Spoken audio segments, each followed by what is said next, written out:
నువ్వు అడిగిన 3000 ఎంత తెచ్చారు బాబాయ్? మీరెక్కడ మనిషి అండి బాబు? ఆ విషయం ఎవరైనా అంత గట్టిగా చెప్తారా? ఆ భయం పుచ్చుకునే నీకుండాలి కానీ ఇచ్చుకునే నాకెందుకు బాబాయ్? సరే సరే, ఈ ఫైల్ చూస్తున్నట్టు చూస్తూ దీంట్లో పెట్టేయండి. అటు కూర్చోండి.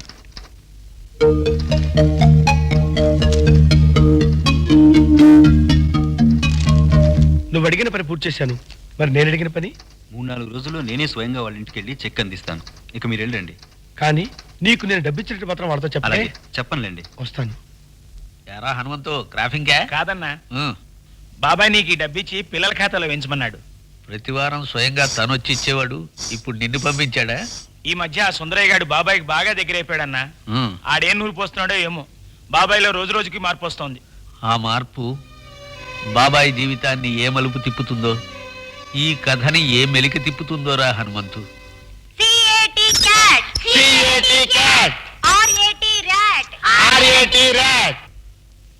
సుగుణమ్మ గారు. అమ్మా, ఎవరు వచ్చారు?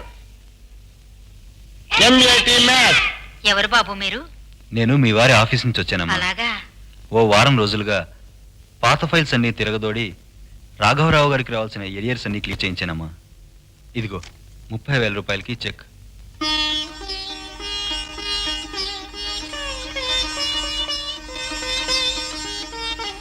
ఇన్నేళ్లుగా రాని డబ్బు ఇవాళ చేతికి అందిందంటే అమ్మా స్వప్న, దైవం మానుష రూపేణ అని మన కష్టాల్ని కడతీర్చడానికి మనిషి రూపంలో వచ్చిన దైవం అమ్మాయినా. ఇన్నాళ్ళకి మా కష్టాలు గట్టెక్కే మార్గం దొరికింది. ఈ సహాయం చేసినందుకు చాలా thanks sir. No mention. No mention. Thanks అనగానే అనవలసిన మాట.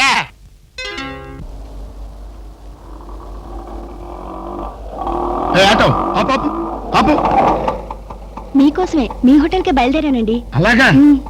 చుక్క మీరు వెళ్తున్నా నేను వెనకాల వస్తాను. వెళ్ళండి చెప్తాను.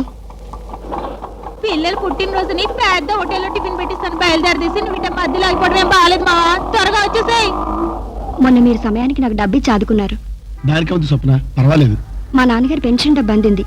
ఈ డబ్బు మీకు ఇద్దామని వచ్చాను. ఉంచు. పర్వాలేదు, తీసుకోండి. తీసుకోండి. వస్తానండి. బుజ్జి, పండు, చూడండి అన్ని బొమ్మలు తెచ్చాను. ఇవన్నీ మీకే. అబ్బా, ఎంత బాగున్నాయి నాన్న. చాలా థ్యాంక్స్ నాన్న.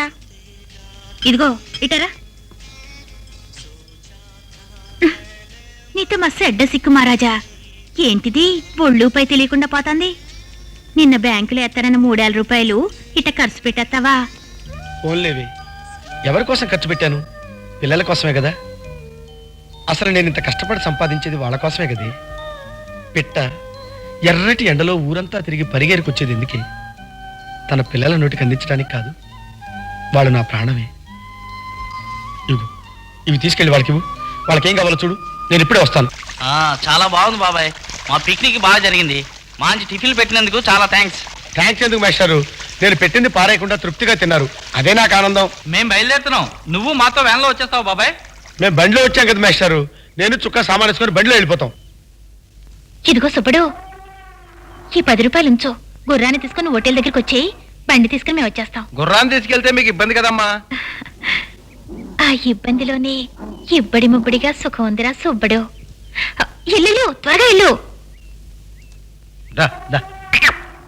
సుబ్బాయ్, సుబ్బా, అరే సుబ్బా, సుబ్బడేడి? గుర్రం కట్టిప్పుకొని పారిపోయిందండి మావా. ఆడు దాని వెనకాతలే పరిగెత్తాడు. వారిని గుర్రం పారిపోవడం అంటే వెధవ గాడిద బుద్ధిలో నేను ఇప్పుడు ఎలా తవడం? నీతో మస్తు అడ్డ సిక్కు మహారాజా. గసురుతావు.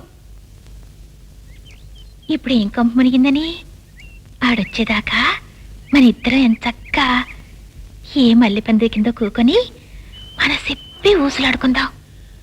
ఆహా, ఏ మల్లె పందిరి కిందనో కూకుని మన సిప్పి ఊసులాడుకుందామా? ఊచిపుచ్చి కొట్టాను, జాగ్రత్త. ఆ మొహం చూడు, ఇరిగిపోయిన ఇడ్లీ ముక్కలాగా. ఇంట్లో పిల్లలు ఎదురు చూస్తుంటారు. పదా బండి వదిలేసి వెళ్ళిపోదామా? బండి వదిలేస్తే అలాగే ఈ సామాన్లు ఎవడు మోస్తాడు? మరి గుర్రం లేకుండా బండిలో ఎట్టే వెళ్తాం మావా? గడ్డి తినే గుర్రం పోతే పోయింది. ఈ ఇడ్డలు తినిపించే గుర్రం ఉంది కదా. పద.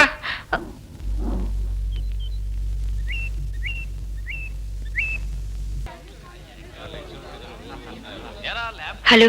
హలో. తీసుకోండి. ఇదివరకట్లా చదివి ఊరుకోకండి.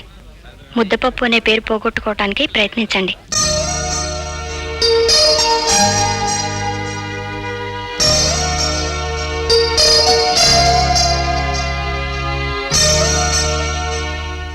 నాన్న, నేను దురుస్తాను. సరిగ్గా దురుచుకోకపోతే జలుబు చేస్తుంది. ఉఫ్. ఇంకా బట్టలు వేసుకో, కాలేజీకి టైం అవుతుంది. అసలు నేనంటే మీకు ఇష్టమేనా? ఇష్టమైతే రేపు కాలేజీకి తెల్ల ప్యాంట్ వేసుకురండి. ఏమిటి, తెల్ల ప్యాంట్ వేసుకుంటావా? బయట వార గురిసి చిత్రగా ఉంది, ప్యాంటు పాడైపోతుంది. ఈ నల్ల ప్యాంట్ వేసుకున్నా. వద్దునా, ఈ తెల్ల ప్యాంట్ వేసుకుంటాను. ప్యాంటు పాడైపోతుందంటే వెవే నాన్న, నువ్వు వేసుకుంటావా, నన్ను ఏమంటావా? సరేలే, ఈ ప్యాంటే వేసుకుంటాను.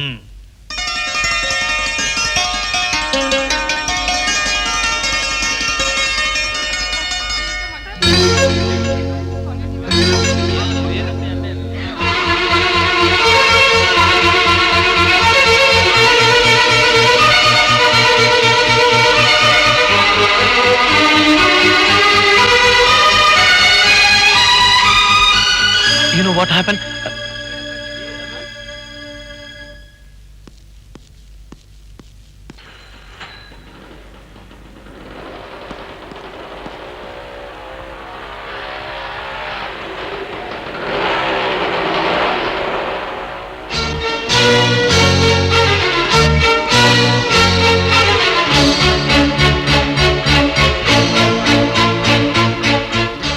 ఏమండి శోభ గారు, స్వప్న ఇది ఒంట్లో బాగాలేదని ఇంటికి వెళ్ళిపోయింది.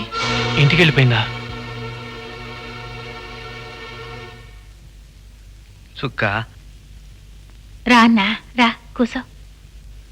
చెడు కాలం వచ్చిన మనిషి స్నేహితులకు దూరం అవుతాడంటారే, ఆ చెడ్డకాలం నాకొచ్చిందో బాబాయికి వచ్చిందో మా ఇద్దరి మధ్య సఖ్యత చెడింది. వాడి మధ్య నాతో పూర్తిగా మాట్లాడడం మానేసి. అవును, నాని ఈ మధ్య నాకు కథలు చెప్పడం కూడా మానేశాడు. చూస్తున్నానన్నా, మడిసిలో చాలా మార్పు వచ్చింది. ఆ మార్పు మంచికే అయితే మంచిదేనే, కానీ నాకెందుకో బాబాయ్ ఏమైపోతాడు అని భయం వేస్తోందే చుక్క. మనం తప్పటడుగులు అనుకుంటున్న ఆ అడుగులు తప్పుటడుగులు కాకూడదే. వాడిని నీ వైపు తిప్పుకో. బాబాయ్ని గుండెల్లో దాచుకోవటం కాదు, కొంగున ముడేసుకో. మనిషి మన చేయి దాటిపోక ముందే ఆ చెయ్యి ఎందుకోవే చుక్క. నిజమే అన్నా, ఇంకోరుకోను. చూడు, ఆ వేషంలో మార్పు చూడు, ఆ నడకలో మార్పు చూడు.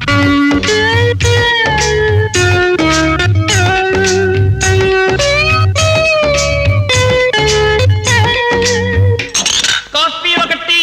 ఓ కాఫీ ఒకటినా? కాఫీ ఒకటే.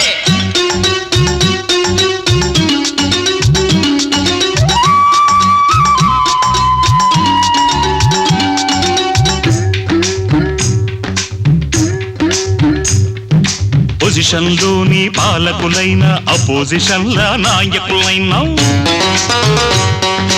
గెస్ట్ హౌస్ లో దిగినా కూడా బెస్ట్ టిఫిన్లే ఉన్నా కూడా, ఖాతరు చేయక కారుల నేరుగా బాబాయ్ హోటల్కొస్తారు. ఖాళీ కోసం క్యూలో నిలబడి లొట్టలు వేస్తూ ఉంటారు.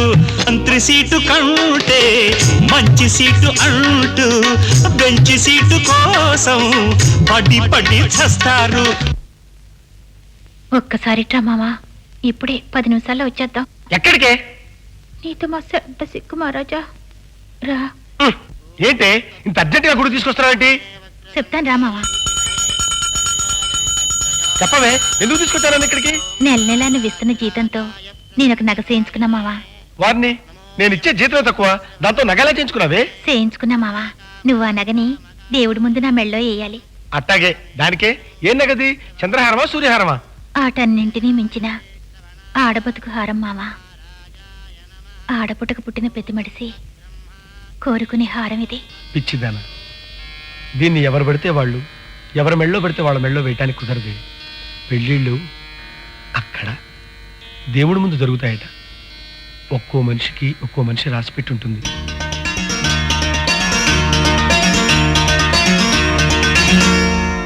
దీన్ని జాగ్రత్తగా దాచుకో. నీకు రాసిపెట్టున్న వాడికి అందిద్దువు గాని. ఆ దేవుడు నా నొసటిని ఏం రాశాడో నాకు తెలియదు మావా.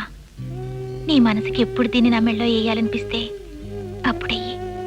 అంతవరకు దీన్ని ఇక్కడే భద్రంగా దాచుకుంటాను. పిచ్చిదానా, అంత అత్యాశ పనికిరాదే. ఇది అత్యాశ అయినా అట్టా అనుకోవడంలోనే నాకు ఆనందం ఉంది మావా.